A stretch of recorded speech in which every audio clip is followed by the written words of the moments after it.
This course will be talking about infection control, which are objectives. We're going to identify what are infectious agents, reservoirs, the modes of transmission, the portal of entry, the methods of prevention, and the susceptible hosts. Beginning with the infectious agents, these are bacteria, germs, or viruses. In bacteria, we have mycoplasma. Germs are those that can cause the disease, or they can trigger a cold or an upset stomach. Virus, the recent one we have is COVID-19. What are the reservoirs? It could be a patient, either ambulatory or a hospitalized patient. It could be personnel, the medical staff, employees, or co-workers. A reservoir can also be a visitor, a family member, a vendor, or a contractor. In the methods of transmission, it can be airborne, those that are transmitted through talk, sneeze, or a cough.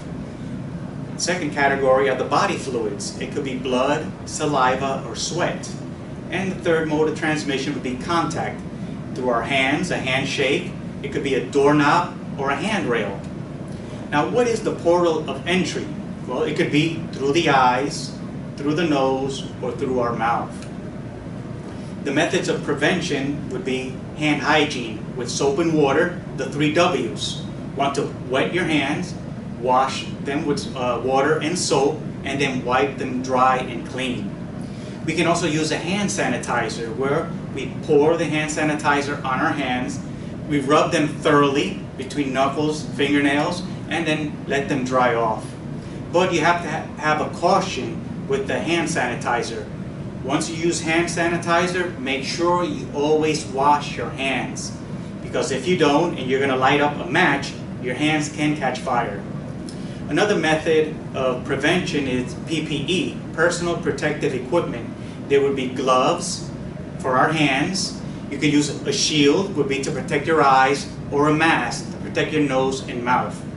And the third mode of prevention is the social distancing.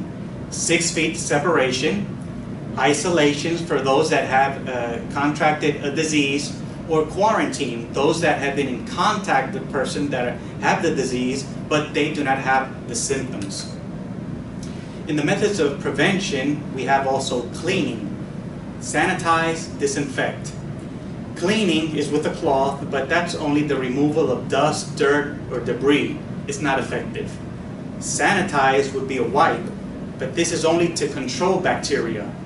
But the best method of prevention would be to disinfect. Through the spray, you will eliminate bacteria, germs, and the virus. We have to ask ourselves, why is it the best? Consider this. If you tie something, how do you want to secure it? With a thread, with a rope, or with a chain? Chain would be the best. The same thing, disinfect is the best against the virus. While we use personal protective equipment, we have to know how we're going to don, doff, and dispose. Don is the proper way to wear the gloves, the mask, and the shield. Remember, when we use the mask, we want to cover completely our nose and mouth. When we're going to dispose of them, when we take off the gloves, we have to make sure we do not make contact with our skin. And to dispose them, they go in the red waste basket.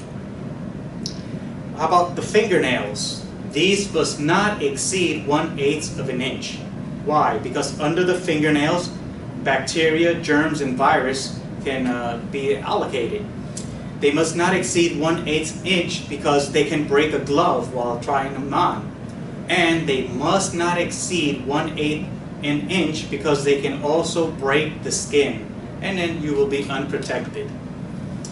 Who can be the susceptible host? An elderly person, a person who has his or her immune system compromised, or if there's a break or laceration in the skin.